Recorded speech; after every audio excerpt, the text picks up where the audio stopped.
जय महाकाली भक्तों, जय माँ शमशान वासिनी भक्तों। आज मैं तरीका बता रहा हूँ आपको। ये महाकाली को प्रसन्न करने का बहुत ही सटीक तरीका है। इससे महाकाली बहुत जल्दी प्रसन्न होती है और हर मनोकामना पूरी करती है, सिर्फ नींबू के जरिए, नींबू की बलि देने से।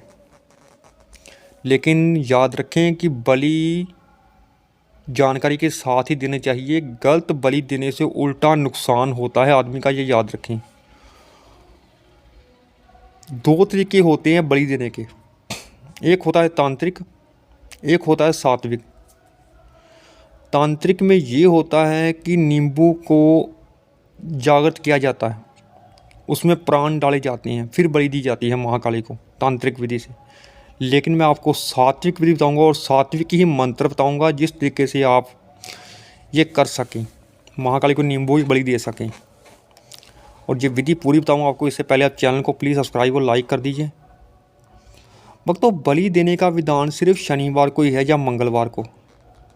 ज़्यादातर शनिवार को ही बलि देनी चाहिए नींबू की। अगर आदमी शत्रुओं से परेशान हो, विरोधियों से परेशान हो, तो 21 नींबुओं की माला बनाकर खुद ही सिंदूर लगाकर उसमें हर नींबू पर या कुमकुम लगाकर महाकाली के मंदिर में देनी चाहिए, जाकर अर्पित करनी चाहिए महाकाली को। तो उससे शत्रु शांत हो जाते हैं, विरोधी शांत हो जाते हैं।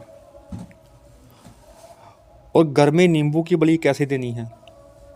वो तो पहले नींबू को आपने गंगा जल का छींटा दे देना थोड़ा सा, क्योंकि हाथ लगे होते हैं ऐसे वैसे, इसलिए आपको नींबू को पवित्र कर लेना है पहले। 3 नींबुओं की बलि कम से कम दें आप।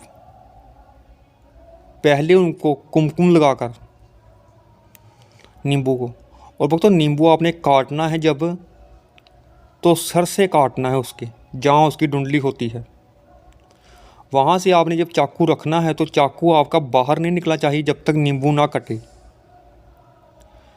कम से कम 3 मंत्र में ही आपका नींबू कट जाए। जिस मंत्र का अगर आप जाप करते हैं, अगर आपने मंत्र को सिद्ध किया हुआ है, तो आप उस मंत्र का फिर प्रयोग करें।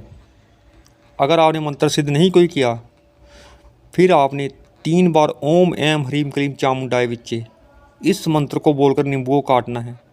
जब आपका ये तीसरी बार मंत्र हो तो नींबू कट जाना चाहिए, ये याद रखें। ये नहीं है आप 3 बार मंत्र बोल दें और नींबू आपका कटे ना। जब आपका तीसरी बार मंत्र बोला जाए तो नींबू कट जाना चाहिए। और जब नींबू कट जाए तो उस पर आपने कपूर रख कर जला देना है। कटने के बाद महाकाली को नींबू अर्पित करना है पहले, फिर उसके बीच आपने सिंदूर लगाकर और कुमकुम लगाकर ही अर्पित करना है, उसके बीच भी आपने। इस तरीके से आप नींबू की बलि दे सकते हैं महाकाली को प्रसन्न करने के लिए, सात्विक तरीके से। 3 नींबू की बलि इस तरीके से आपने देनी है और यही मंत्र पढ़ना है, ओम ऐं ह्रीं क्लीं चामुंडाय विच्चे। और कुछ ही पूछने के लिए कमेंट कर सकते हैं आप। जय महाकाली।